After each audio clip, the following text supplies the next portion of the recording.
In the early 20th century, the world stood on the cusp of modern marvels. Among them, none shone brighter than the RMS Titanic, the pride of the White Star Line. She was more than a ship, she was a floating palace, an engineering wonder meant to showcase humanity's progress. Measuring over 882 feet long, with 9 decks, swimming pools, Turkish baths, opulent dining halls, and the now legendary Grand Staircase, the Titanic embodied wealth, innovation, and prestige. For the rich and powerful, sailing aboard her was not simply a journey across the Atlantic.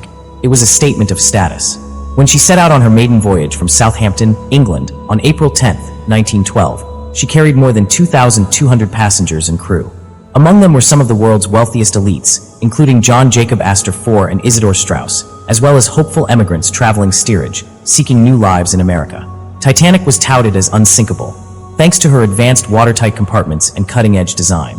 Confidence was so high that lifeboats, only 20 in total, were provided for barely half the people on board. The rest was deemed unnecessary.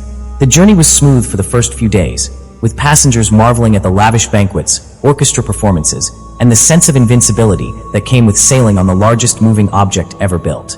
But as night fell on April 14, 1912, the Atlantic told a different story.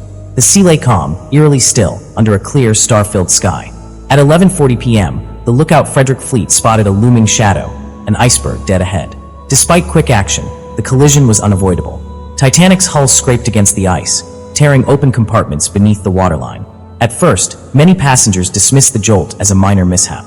Yet within minutes, the truth revealed itself. The ship had been fatally wounded. Water surged into the forward compartments, and the crew realized the unimaginable. The Titanic would sink. Panic spread unevenly. In first class, disbelief prevailed. In steerage, confusion and fear gripped families unfamiliar with English commands. The band played valiantly on, their music meant to soothe the chaos unfolding around them.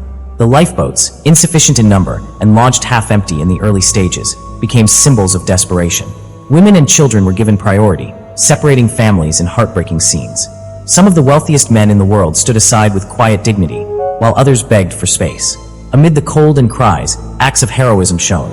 Officers maintaining order, crew members loading boats, and even passengers sacrificing their chances for others. By 2:20 a.m., the great ship groaned, split apart, and slipped beneath the freezing Atlantic waters. More than 1,500 souls perished that night, their final moments marked by courage, terror, or resignation. Only about 700 survived, rescued hours later by the RMS Carpathia. The sinking of the Titanic was more than a maritime disaster. It was a sobering reminder of human vulnerability.